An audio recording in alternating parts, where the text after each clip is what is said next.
Top quality और consistent performance के लिए सिर्फ सिल्वर पंप नाम याद रखना। પાટીદાર આંદોલનના કેસ પાછા ખેંચવા મુદ્દે મહત્વપૂર્ણ અપડેટ। માલધારી સમાજ સાથે અન્યાયના હવે આક્ષેપો ઉઠી રહ્યા છે।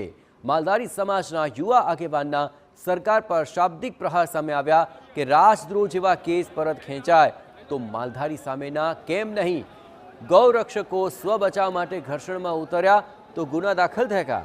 પોતાના ગૌચરની માંગ કરી તો અધિકારીઓએ ફરિયાદ નોંધાવી દીધી। માલધારી સમાજના કેસ પરત ખેંચવા માટે ગુજરાત સરકાર પાસે માંગ કરવામાં આવી રહી છે।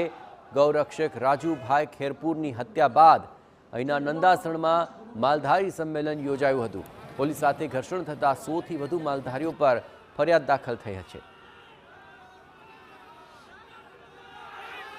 માલધારીએ પોતાનો સ્વયં બચાવ કરવા માટે પોતાના ગૌચરની માંગણી કરી અને અવાજ ઉઠાવ્યો ત્યારે અધિકારીઓએ અને આ સરકારના લોકોએ તેમની પર ફરિયાદ કરવામાં આવી છે। હજારોની સંખ્યામાં છે, નાની મોટી ફરિયાદો નથી, પણ એ રાષ્ટ્રદ્રોહના કેસ નથી। જો આ રાષ્ટ્રદ્રોહના કેસ પાછા ખેંચી લેતા હોય તો માલધારી સમાજ સાથે કેમ અન્યાય?